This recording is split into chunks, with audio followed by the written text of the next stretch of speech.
Ассалаумағалейкум. Менің есімім Еспенов Рауан, Заңгар компаниясының қызметкерімін, заңгермін. Қазір мен мына жерге нөмір жазып қояйын.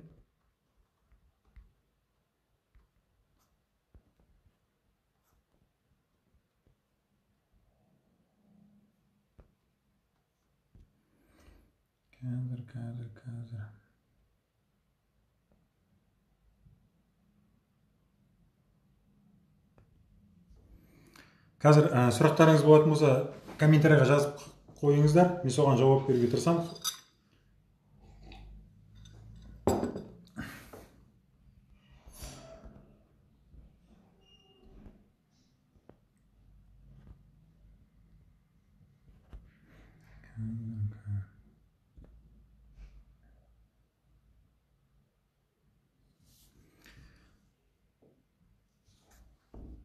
Нөмір дұрыстап жазып жіберейін, жаза алмай жатырмын.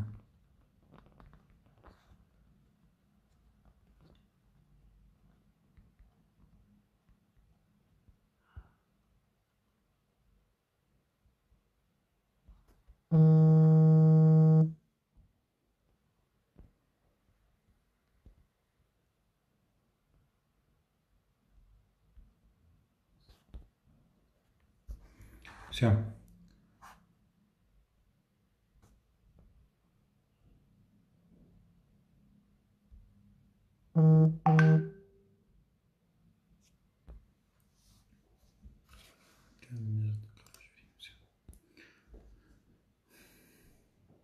Қандай сұрақтарыңыз бар? Аға, мен өзім надпись күшін жоя аламын ба? Иә, жоя аласыз. Егер атқару жазбаның күшін жою үшін әуелі атқару жазбамен танысыңыз. Мерзім өтіп кеткен жоқ па екен, 10 жұмыс күні. Сол аралықта атқару жазбасына қарсылықты дайындап жібересіз. Қарсылықта нені көрсету керек? Бастысы, атқарушылық жазба екі негізде жасалады, екі талаппен былайша айтқанда. Біреуінде даусыз болу керек, екіншісінде 3 жылдық мерзім өтіп кетпеу керек. Осы талаптар сақтаған ба, сақтамаған ба? Сол жөнінде айтасыз. Және талап қойып тұрған, яғни өндіріп алушының талабымен келіспеймін, ол даулы екенін айтыңыз.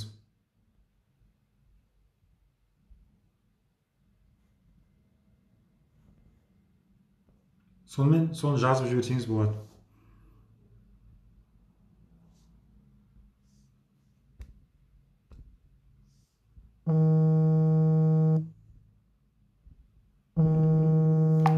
Қазір маған звондап өшіріп тастайын.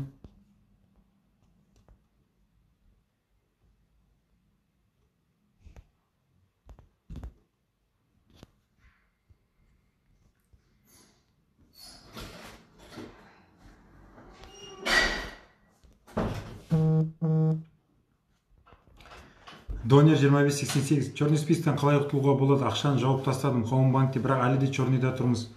Егер де сіз бұл қара тізім деге ұтқанымыз, сіздің кредиттік тарихыңыз, ол жөнінде бірінші кредиттік бюроға хат жазу керек. Егер де сіз өзіңіздің тарихыңыз түзелетініне сенімді болсаңыз, онда реабилитирован деген статус береді сізге. Сол мақсатта өзіңізде жинақталған құжаттарды жинақтап, түзету енгізуге жазыңыз.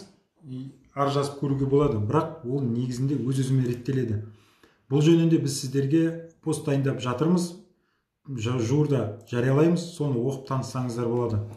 Былайша айтқанда, біз жалпы адамдардың черный списокте жүргені, біз жақсы көреміз черный списокте жүргені. Өйткені адамдар кредит алу мүмкіндігін шектеледі. Осыдан қарыздан қарызға белшесінен бата бермейді. Сондықтан черный списоктен шығаруға көмектеспейміз. Негізінде тек жолын көрсетіп жазып қоярмыз енді.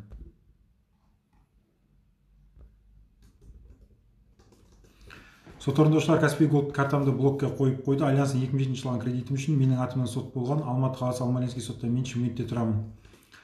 Айгүл Сайфуллаева, сіз мына тіркеліп тұрған нөмірге жазыңыз WhatsApp-қа. Құтқаруға мүмкіндік бар. Егер де сіз ақша төлеп қоймасаңыз, сотқа қатыспасаңыз, талапты мойындап қоймасаңыз, осылардың бәрін тексеріп көрейік. WhatsApp-қа жазыңыз. Талай адамдарды құтқарып алып жатырмыз Альянс банк кредиттері бойынша.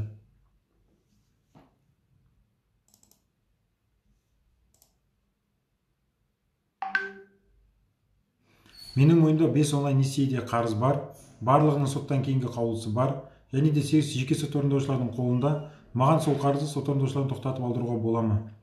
Енді айна-шайна қараңыз. Оны тоқтату үшін біріншіден соттың қаулыларын көру керек, яғни соттың шешімдерін. қандай тәртіпте қабылданған? Оңайлатылған тәртіпте болатын болса, егер сіз оған қатыспасаңыз, оның күшін жоюға жұмыс жүргізуге болады. Ал енді атқару өндірісі атқару жазбамен қозғалатын болса, атқару жазбамен оның да талаптарын көруге болады.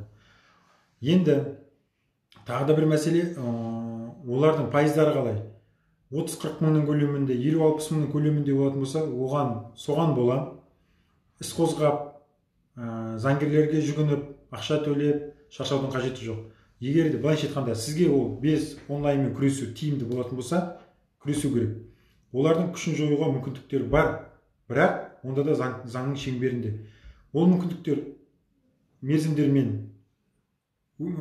бойынша өтіп кеткен болса, онда өкінішке орай оны бұзу мүмкін болмайды. Бірақ әрқашан талпынып көруге болады.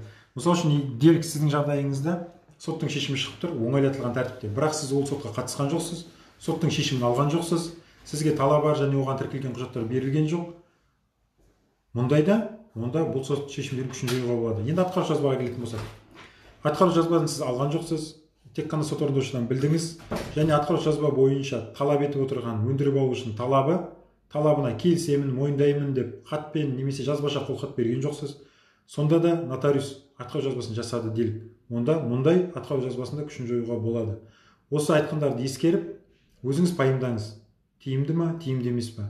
Егер де зерттеу керек болатын болса, онда бізге жазыңыз, төменде көрсетілген нөмірге 878-117-77-99-ға.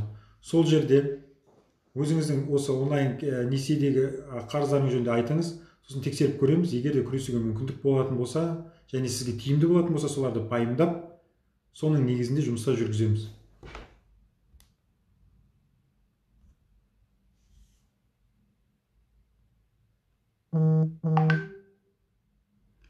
Жеке сот орындаушы арызыңызды базаға тіркелмеген қарыз ақша өндіру ісімен ЖСО қалай жазалауға болады? Біріншіден, ақботам, жеке сот орындаушының бұл әрекеті заңсыз. Сіздің атқарушылық ісіңіз оған түскеннен кейін, заң талаптарына сақталып, яғни атқарушылық құжаты заң талаптарына сәйкес екенін анықтағаннан кейін атқару өндірісін қозғау керек. Одан кейін жаңағы борышкерлер тізіміне бәрін енгізу керек борышкерді. Мұндай әрекеттер жасамаған жағдайда сіз біріншіден әділет министрлігіне шағым жазыңыз. Дәл осы айтылғандарды баяндап, өзіңіз айтып тұрғандарды баяндап шағым жазсаңыз болады. Егер шағым жаза алмасаңыз, онда біз ол шағымды жазып дайындап тапсырып бере аламыз. Қазір осы кезде, осы айдың ішінде бізде бағаларға 50% жеңілдік жүріп жатыр. Осы шағымдарға байланысты, сот орындаушылардың әрекеттеріне қатысты, онлайн займдары бойынша, одан бөлек атқару жазбаларына байланысты, коллектормен күреске байланысты бізде қазір жеңілдіктер қарастырылған. Егер де сол жеңілдіктерді пайдаланып шағымдар жазғызып аламыз десеңіз, хабарласыңыздар, WhatsApp-қа жазыңыздар. Мысалы үшін жеке сот орындаушының әрекетіне қатысты шағым жазып, біз әділет министрлігіне тапсырып бере аламыз. Немесе өзіңіз де тапсырам десеңіз, онда аты жөніңізді, мекен жайыңызды, қай жеке сот орындаушының әрекеті заң талаптарына сәйкес емес сіздің ойыңызша, соның бәрін көрсетіп, мән-жайды баяндап, тексеруді сұраймын деп жазып жіберіңіз.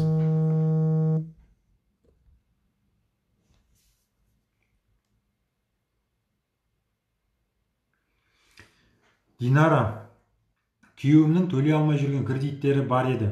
Соған сот орындаушыдан хаттар келіп жатыр. Осындай жағдайда не істеу керек? Мұндай жағдайда алдымен борышкерлер тізімінен қарау керек. Қай жеке сот орындаушыда қозғалғаны белгілі сіздерге. Және қандай атқару құжатының негізінде қозғалыпты, соны анықтау керек. Ол атқару құжаттары дегеніміз, ол нотариустен шыққан исполнительный надпись болуы мүмкін, соттың шешімі болуы мүмкін, немесе төреліктің шешімі. Бұлардың заңдылығын тексеру керек. Сіз осылардың бәрін тексертіп аламын десеңіз, біздерге жазыңыздар, біз тексертіп бере аламыз. Немесе өзіңіздің сауатыңыз жететін болса, заң саласында, онда қараңыз. Сізді сотқа шақырды ма? Атқару жазбасы жасалған кезде ол даусыз болды ма? Талап арыз соттан, оған тіркелген құжаттар келді ма? Осының бәрін пайымдап көріңіз, қарап, зерттеп.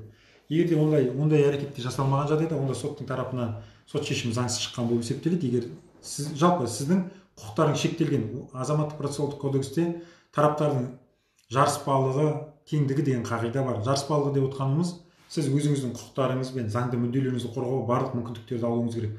Бұл мүмкіндік немен беріледі? Талап арызбен танысумен, талап арызға қоса тіркелген құжаттарды алумен және оған өзіңіздің уәждеріңізді растайтын дәлелдер тіркелген пікір жазумен, күресумен қамтамасыз етеді, яғни жаңа жарыспалық. Түсіндіңіз бе? Ал теңдігі деген сөз тараптарға екі жаққа да бірде мүмкіндіктер береді процессуалдық.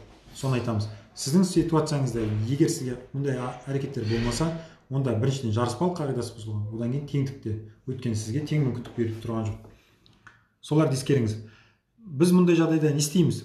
Егер бізге хабарлассаңыз, сіздің күйеуіңіздің құқықтық жағдайын тексереміз, атқаруыңыз қалай қозғалып тұр, қаржылық мүмкіндіктеріңізді, қайсысын тиімді төлеп тастауға, қайсысын төлемей құтылуға болады, осылардың бәрін анықтап береміз. Және күшін жоюға мүмкіндігі бар жаңағыдай сот шешімдер немесе атқарушы жазба дейміз, исполнительный акт шықса, оның заңдылығын тексеріп, соның күшін жоюға байланысты жұмыстар жүргізуге болады.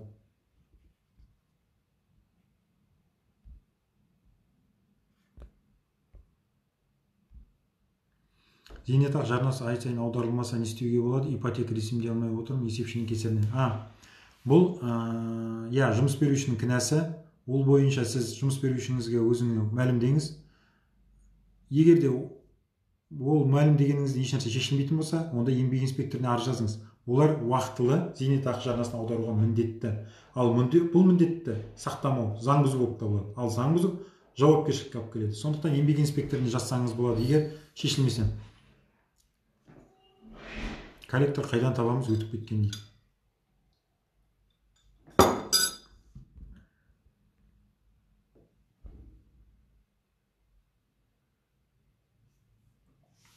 Баламның жүргек бөлі түсу керек. Жүргек бұл арнайы есеп шотқа түсетін болса, онда олар алып қоя алмайды. Жалпы негізінде Қазақстан Республикасының қолданыстағы заң талаптарына сәйкес әлеуметтік бағыттағы жәрдемақыларды өндіріп алуға болмайды. Бірақ ол үшін арнайы есеп шот ашуымыз керек. Сәлеметсіз бе? 4 ай болды, қызымның кредитін төлей алмай отырмыз. Қызымның аяғы ауыр, бүгін ертең босанайын деп отыр. Айына аз сумадан төлеп тұрайық десек келіспейді.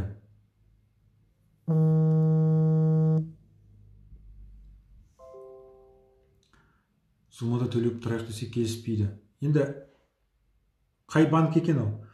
Сіздер негізі банкке арыз жазыңыздар.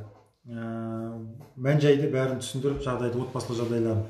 Егер оған келіспесе, онда 4 ай болды, қызымның кредитін төлей алмай. 4 айға өтіп кетсе, мысалы үшін, онда олар сіздің істіңізді коллекторлық компанияға беруге құқылы. Және 90 күннен кейін, былайша айтқанда, тұтынушылық мақсаттағы кредиттерге ешқандай пайыздар жүрмейді. Сондықтан осы кезде сіз бірінші алдымен қызыңыз арыз жазсын. Бүгінгі күнге берешегі қанша екен.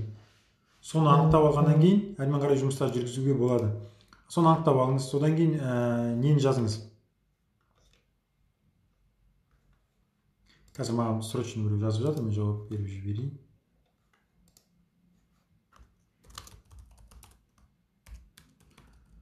Анықтап аласыз берешектің мөлшерін.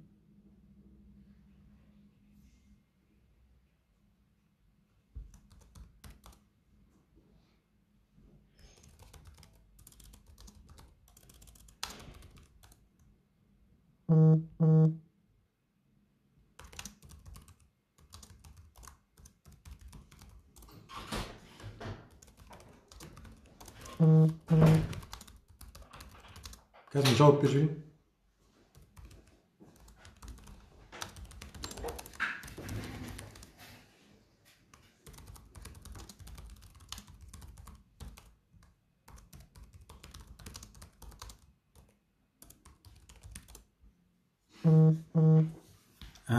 Сонымен жаңа 4 ай төлей алмай жатырмын. Қызымның аяғы ауыр, не істесем болады деген сұраққа. Біріншіден берешекті анықтап алыңыздар. Айттым жаңа 90 күннің ішінде 90 күн үзбей төлесеңіздер, үзбей төлемей жүрсеңіздер, былайша айтқанда, онда олар коллекторға берген құқылы. Одан бөлек пайыздар мен өсімпұлдар тоқтайды. Енді қараңыздар, коллекторға өткеннен тағы қорықпаңыздар. Ойбай, коллекторға өтейін деп отырайын деп шошып кетпеңдер. Коллекторға өткеннің пайдалы тұстары бар. Біріншіден ешқандай өсімпұлдар, пайыздар өспейді. Сол жер жақсы. Енді сіздерге графикті төмендетіп белгілеп беруді сұрасаңыздар, онда ол жөнінде арыз жазыңыздар. Егер сол керек болатын болса. Бірақ оған мен келіспейді деп ойлаймын. Сізге келіскенде қатты керек емес. Мүмкіндіктеріңіз болған кезде жаңа пайыздар өспейтін анықтап алғаннан кейін қайтадан төлеуді бастасаңыздар болады. Онда да алдын ала келісімге келіп, графикті қайтадан нақтылап, тиянақтап алып барып істеу керек оның бәрін.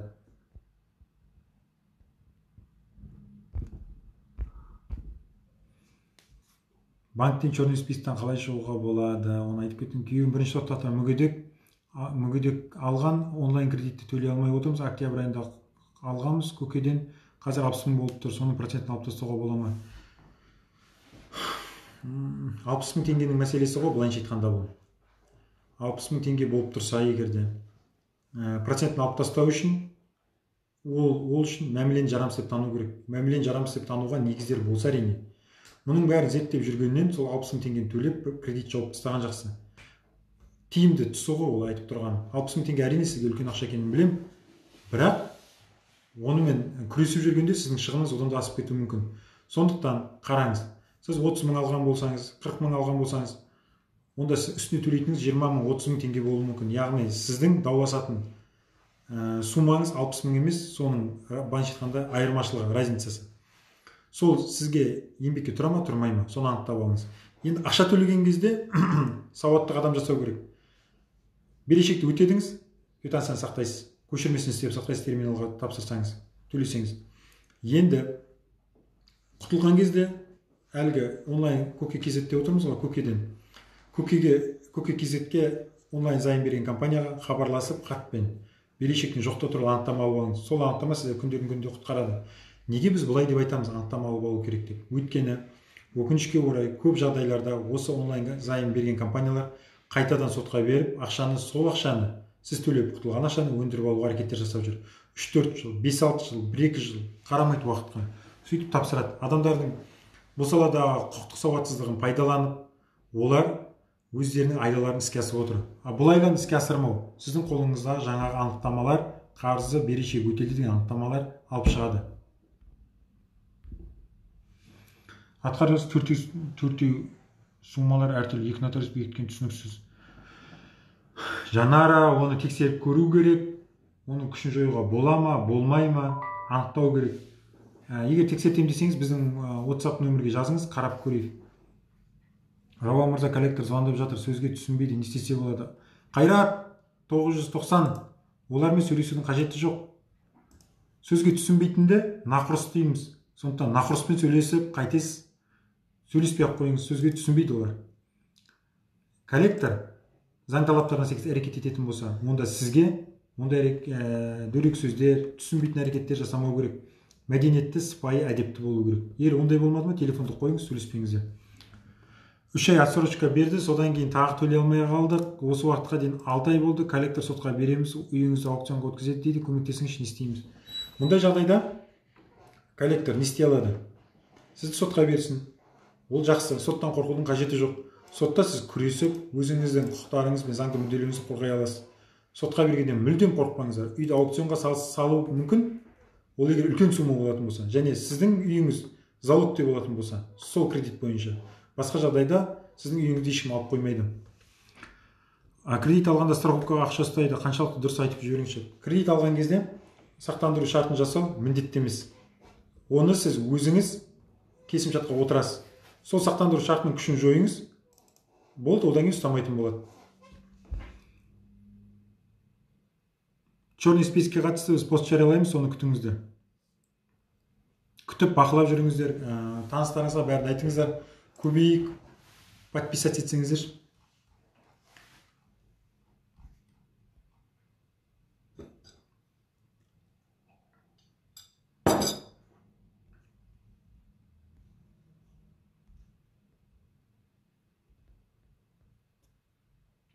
Сәлеметсіз, Зинттен 2019 жылы 250 мың теңге алдым. 220 жылы 201 мың теңге төледім. Енді менің жұмысыма кеше қағаз келген 50% ұстауға бере жағым 201 мың теңге төлейсіз деп келіп тұр. Енді кеңес Ақмарал. Бұл мәселе бойынша сіз біздің WhatsApp-қа жазыңыз. Зерттеп тексеріп көрейік, сіз 201 мың теңге төлесеңіз, былайынша айтқанда кредиттің басым көпшілігін төлеп тастағансыз ғой. Бірақ енді 250 мың теңге алсаңыз, олар 250 мыңның үстіне 500 мың теңге талап етуге құқылы. Бірақ олармен арада зайым шарты бар ма? Соны көру керек. Егер зайым шарты заң талаптарына сәйкес болмайтын болса, оның күшін жойдыру керек.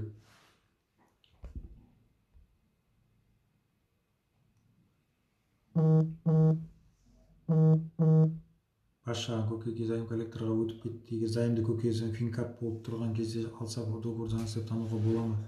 Көке KZ, былай айтайық, 2018, егер сіздің алған займыңыз 2018 жылдың 16 шілдесіне дейін болса, онда жарамсыз деп тануға болады, өйткені арнайы рұқсат алмай жасаған болады. Ал енді сол 2018 жылдың 16 шілдесінен былай қарай алынатын болса, онда азаматтық кодекстің 725-1 бабымен реттеледі. Және сол талаптарға ол сәйкес пе, сәйкес емес, соны білу керек. Мен қазір бас жағын оқиын, сұрап жатыр, бас жағын оқы деп. Біразын оқыған сияқты едім, WhatsApp жоқ енді.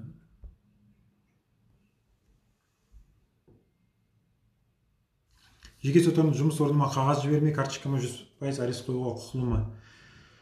Бұл құқық оларда қолданыстағы заңдарға негізделеді. Егер мүмкіндік беретін болса, сіздің былай жетқанда, былай айтайық, сіздің есеп шотыңыз айлық түсетін болса, айлықтың 50%-дан артығын ұстауға құқысы жоқ. Және де ол 50 айлығыңыз бар екен анықтағаннан кейін сіздің жұмыс орныңызға жолдау керек. Және сізді хабардар етуге міндетті 3 күннің ішінде атқару өндіріс қозғалған туралы. Асыл елеусім, сұрағыңды қайтадан қойып жіберсеңші, мен жоғары қарай көтере алмаймын.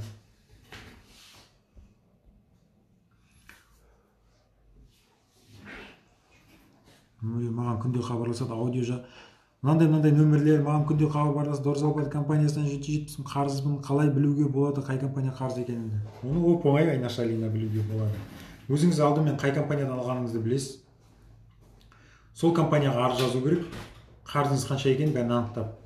Ал жалпы қайда кімге берешек екеніңізді біліп жүру үшін кесте бастаңыз.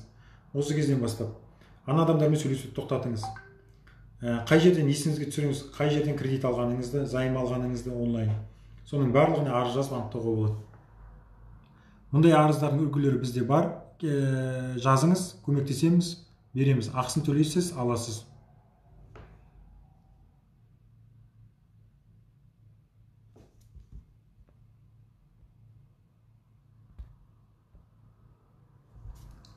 Күйеуіммен азаматтық некеде болғам, жақында күйеуім қайтыс болды. Сұрақты түсінбедім, Жасмина.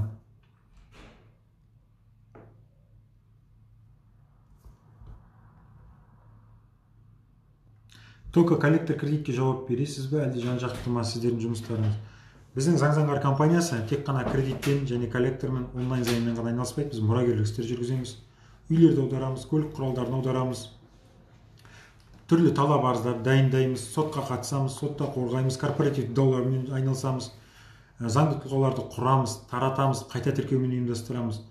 Сондықтан, сосын одан бөлек атқару жазбаларын күшін жоямыз, сенім хаттар дайындаймыз, сенім хаттар жобаларын, келісім шарттар, мәмілелер жобасын дайындаймыз, оларды анализ жасаймыз, оларға қажет болса жасап береміз. Займ шарттарын жасаймыз, аренда, нотариуссыз бәрін ұйымдастырамыз. Саламатсыз ба? 6 айдан астам уақыт несие төленбеген, банк сотқа өткіземіз дейді, коллекторға өтпеймін, сотқа бірден өте ала ма? Банк сотқа өткізбей, коллекторға өткізе ала ма? Өткізе алады, сотқа, точнее, сотқа тапсыра алады, сотқа бере алады. Соттан қорықпаңыздар, сотқа бергені жақсы. Өйткені сотқа бергеннен кейін, сот шешімі шыққаннан кейін ешқандай өсімпұлдар өспейді, сол белгілі бір сумма шығады, сол суммамен жұмыс істейсіз. Сол сумманы өтеумен айналысасыз. Онда да сотқа берген кезде хабарласыңыздар, онымен күресу керек.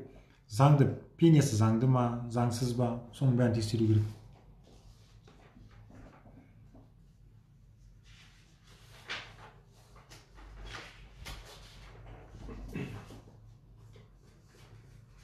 Жоқ, біз хабарласпаймыз, Самурай. Өзіңіз WhatsApp-қа жазыңыз керек мәселеңізді.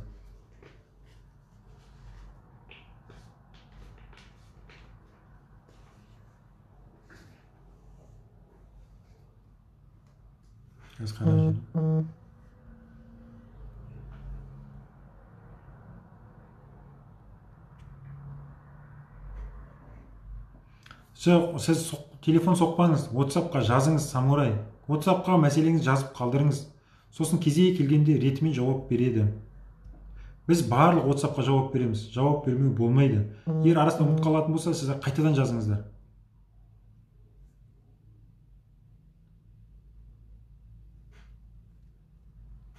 На отсроченные платежи начисляет проценты банк, а вы считаете правильным действие банка. Можете что-то посоветовать? 4 раз задаю свой вопрос. Енді қараңыз, бұл мәселе бойынша оларға ешқандай пайыз есептемеу керек деп айтты. АФР считает правильным действие. Енді егер АФР банктың әрекетін дұрыс деп тұратын болса, онда басқа амал жоқ. Сотқа жүгінген күнде де сол АФР-дің жауабына жүгінеді. Өкінішті негізі ол АФР-дің өздерінің бекіткен бұйрығына сәйкес ешқандай пайыздар, өсімпұлдар есептемеу керек еді. Бірақ олар енді банктың әрекетіне тыйым сала алмай отыр. Оған енді не дейміз? Олардың әрекетінің заңды заңсыздығын айтатын АФР. Егер де олардың әрекетімен, АФР-дің де әрекетімен келіспейтін болсаңыз, сіз прокуратураға жазып көріңіз. Келіспеймін, бұйрық осылай деді, АФР былай деп тұр, банк тіпті басқаша істеп тұр. Ал агентство олардың айтқанын құптап тұр деп арыз жазыңыз. Болмаса сотқа жүгініңіз.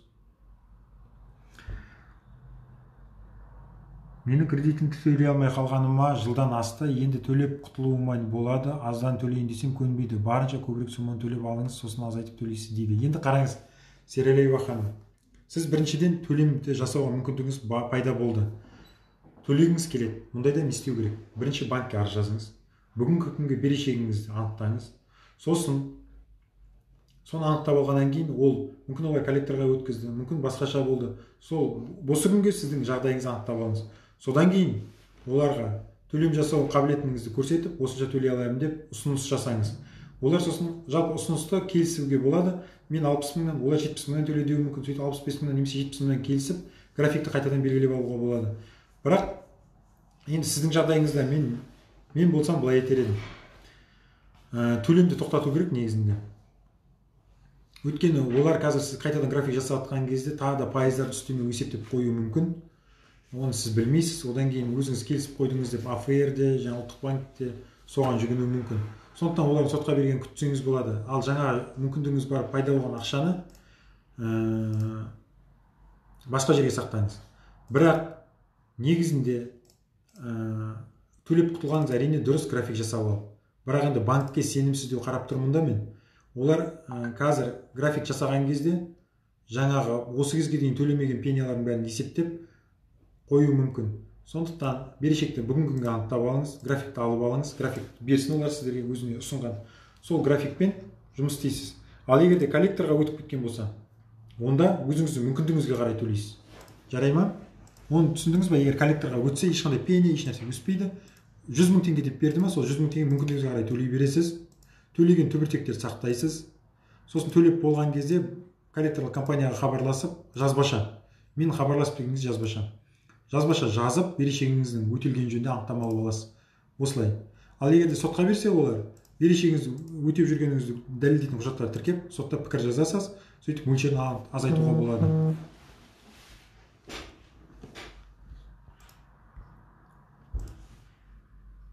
Жерді таныс адамнан алғанбыз, үй салынып біткенше ол кісі бір кісімен соттасып, біз алған жер арестке қойыпты, атымызға аударып үлгермедік. Қағаздардың бәрі толық бар, аудару үшін аресттен шығу керек. Әрине, аудару үшін аресттен шығу керек мұндай жағдайда. Арестте тұрғандықтан ол аударылмайды, оған тыйым салынған ғой. Сондықтан мәселені басқаша шешу керек, іздену керек.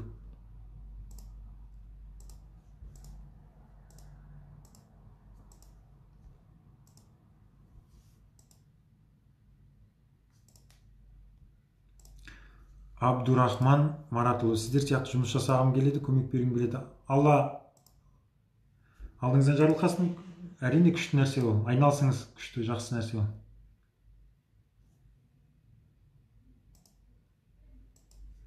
Пәтер жалдап тұрамыз. Қыста келесі айда шығыңыз дейді, заңды ма? Араларыңызда шарт бар ма бұл жөнінде? Соған көңіл аударыңыз. Шарттың талаптарын сіз орындап отырсыз ба? Егер сіз шарттың талаптарын бәрін орындап отырсаңыз, онда өйтіп айтуға құқығы жоқ. Бірақ ол жерде алдын ала ескерту деген мерзімдер болады. Сол мерзімдерге де қараңыздар. Сол мерзім сақтап тұратын болса құқылы.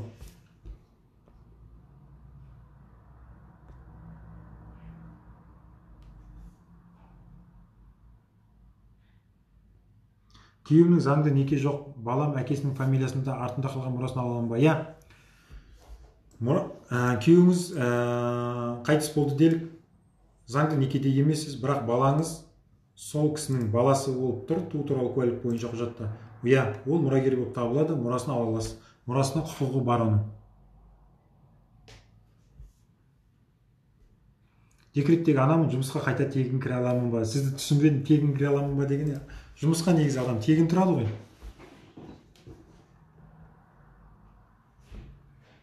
Мен онлайн кредит алған емеспін, жақында жұмысқа кетейін десем, Moneymanмен кредит алғанмын деп шығыпты, счетқа атқаратын кезде енді айлығынан 50% өсеміз деп айтты.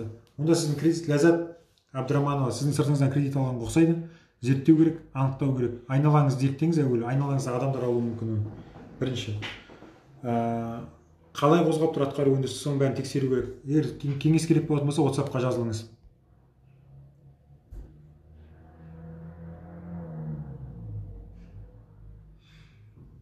Онлайн кредиттер сіздің кредиттік тарихқа әсер етеді, солай емес пе қазір әділет, кедергі кетуі мүмкін. Жалпы кредитті алуды қойсаңыздар, керек емес қой. Бір өмірге қатер төніп тұрмаса, кредит алмаңыздар.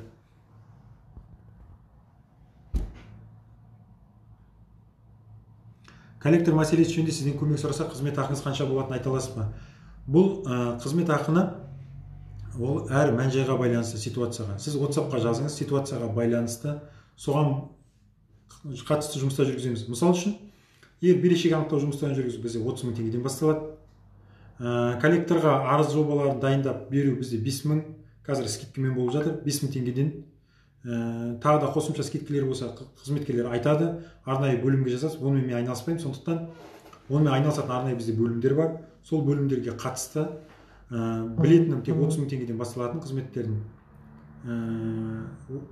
30 мыңнан, 10 мыңнан, 5 мыңнан, 2 мыңнан, 1,5 мыңнан басталатын түрлері бар. Оның барлығы ситуацияға байланысты, сондықтан жазып анықтау керек.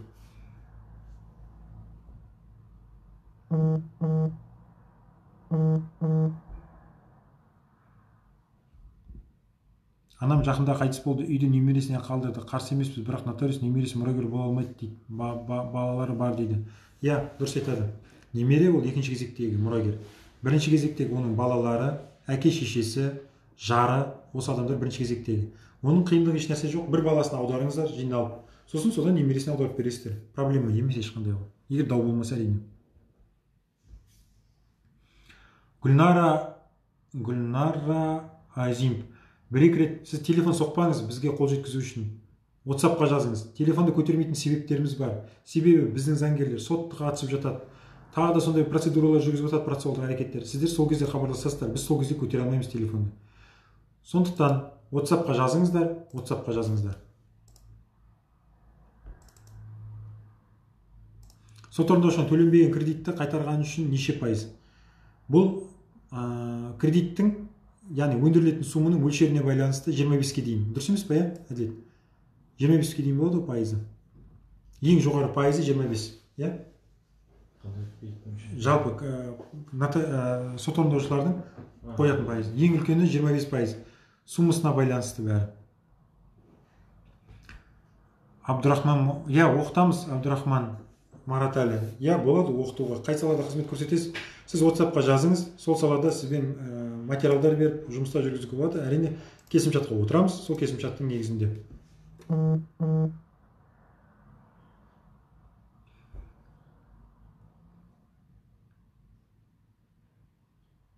Коллекторға өтіп кеткен зайым бар еді, жұмысқа тұрайын деп едім, счетыңды арестке қойып тастаймыз дейді. Сол жағдайда алдын алуға бола ма? Яғни ертерек арестке қоймау үшін жұмысқа. Біріншіден, аресттен қорықпаңыздар. Аресттен қорқатын еш нәрсе жоқ. Сіздер одан неге қорықпау керек деймін? Арест болғанмен, арест жұмысқа алуға кедергі етпейді. Жұмысқа тұра беріңіз. Сіздің 50% айлығыңызды ғана ұстайды. Енді алдын ала зерттеп алғыңыз келетін болса, қашанда айтамыз біз оларға арыз жазып, берешектің мөлшерін анықтау керек. Бүгінгі күнге сіздің қаржылық мүмкіндігіңіз қандай екенін пайымдаңыз өзіңіз. Одан бөлек олардың әрекеті дұрыс па, дұрыс емес па, коллекторға дұрыс өткен ба, өтпеген ба, олардың талап ету құқығы заңды ма, заңсыз ба, осының бәрін анықтап алу керек.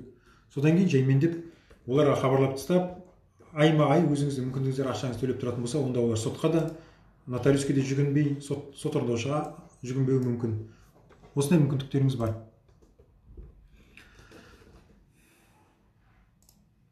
Мен онлайн кредит алмасам да өзім төлеуім керек па сонда? мен бұған қалай жауап беремін енді? Кредит сіздің сыртыңыздан алып тұрса, шотыңызға ақша түсіп тұрса, сіз борышкер болып тұрсаңыз, иә, өзіңіз төлеуіңіз керек. Ол бір. Егер сіз дәлелдесеңіз, өзіңіз алмағаныңызды, сотпен екі ортада мәміле жарамсыз деп танысаңыз, онда сіз төлемейсіз. Осы жерден қараңыз. Суммасына байланысты бұл да. Егер суммасы еңбекке тұратын болса, кірісіңіз. Еңбекке тұрмайтын болса, төлеп тастаған дұрыс.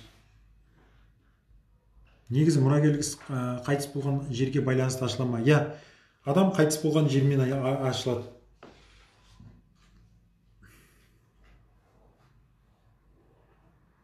Коллекторда іс қанша уақыт болады? Коллекторда іс 5 жылға дейін болады. Ал егерде сатып жіберген болатын болса, онда ол өмір бойға болады.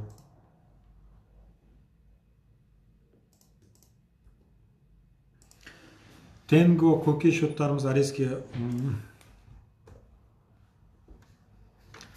Тенго, Коке шоттарымыз арестке қойып тастаған, арест шығару үшін қанша уақыт кетеді? Бұл қанша уақыт кетеді дегенге қалай жауап берсем болады? Мұның өзінің процессуалдық мерзімдері бар. Бірінші, сіз қандай процессуалдық әрекет жасайсыз? Қандай негізде атқарушылық іс қозғалды? Атқарушылық іс сізде қандай атқарушы құжатымен қозғалды? Соны анықтау керек. Атқарушы құжат бұл ситуацияда соттың шешімінің негізінде берген атқару парағымен, атқарушы жазба исполнительный надписпен, немесе төреліктің шешімі негізінде берілетін атқару парағымен. Осыларға қарау керек. Осылардың бұзу мерзімі болады. Мысалы үшін атқару жазбасына келетін болсақ, сіздің қарсылық жазғаннан кейін бір күннің ішінде бұзады, одан кейін бересіздер. Былайша айтқанда бір 15 күннің көлемінде ол максимум. Немесе 5-6 күннің ішінде біз кетеді. Соттың шешімін бұзуға кәдімгідей уақыт кетеді. Оны ескеру керек 1-2 айға дейін. Осылардың барлығын қарау керек. Оны тек қана сіздің атқару ісіңізді қозғауға негіз болған атқару құжатын көрген кезде ғана примерно жобасын айтуға болады.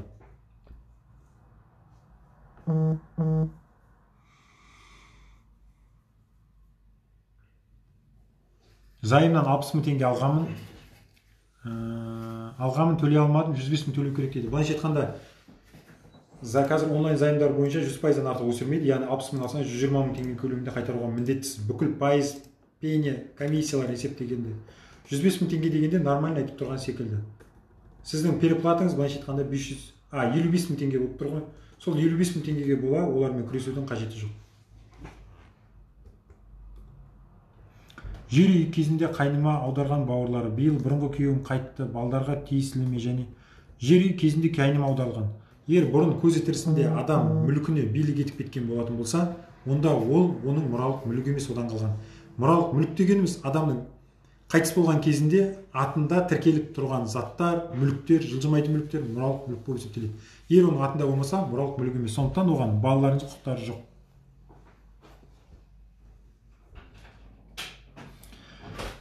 Альянс банктен коллекторлар хабарласып жүр. Мен сұрап едім договормен, сосын Альянс банк болатын болса, сіз былай айтыңызшы, 778 110 77 99-ға жазыңыз. Сол жерден аласыз кеңесті. Сол жерден зерттеп көрейік.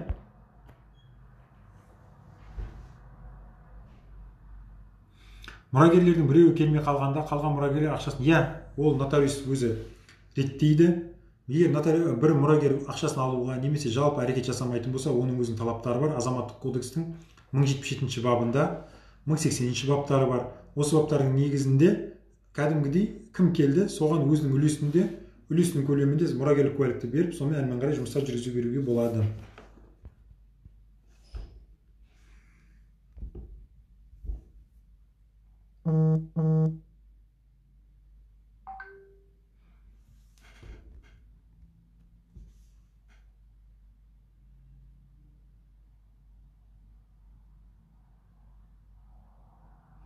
Енді Гүлмира, квартирада тұрғанда договор жасамадық. Онда сіз бұл жөнінде ол адамға ескертіңіз. Мен әзір шыға алмаймын, ақшамды уақытында төлеп жүрмін. Жалпы келісіп көрсеңіздер, енді өздеріңіз өзара басында келіскен екенсіздер ғой. Уәденің төңірегінде шешіңіздер, келісімінде қалай болды басында, соның бәрімен өздеріңіз көріңіздер. Енді сіздерге мен не айтамын, заң бойынша келгенде ол сізді шығарып жібере алады, шықпай отырам десеңіз де болады, әрине. Онда сот арқылы шығарады. Шықпауыңызға да болады. Егер қысайы ғой, іздеп өзіңіздің мүмкіндіктеріңізді қараңыздар, өздеріңіз шешіп көріңіздер, жарай ма? Бұл жағдайда тек өзара келісіп шешкен дұрыс. Енді бастағы келісіммен жағдайды айтып түсіндіріңіздер. Егер де шыққыңыз келмесе шықпаңыз онда. Ол сізді шығарам дегенше 2-3 ай уақыт кетеді. Оны да ескертіңіз. Мен қазір шықпаймын. Мені күштеп шығара алмайсың. Тек соттың шешімімен шығарасың. Сол уақыт өтем дегенше 2 ай 3 ай кетеді. Одан да маған күн жылығанша мерзім бер. Мен басқа пәтер тауып алайын, сол кезде шығып кетемін деп. Осындай келісімге келген дұрыс деп ойлаймын.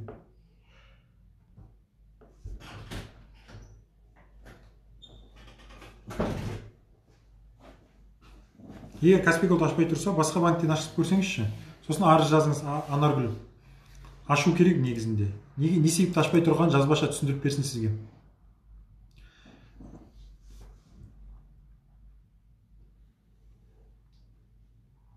Нотариус отмена жасаған соң, часы постановлениесін шығарған соң кейін қарызды қайда төлеймін? Қарызды сол қарыз алған компанияға төлейсіз. Оны қалай төлеу керек? Сол компанияның өзіне арыз жазасыз. Мен берешекті өтегім келеді.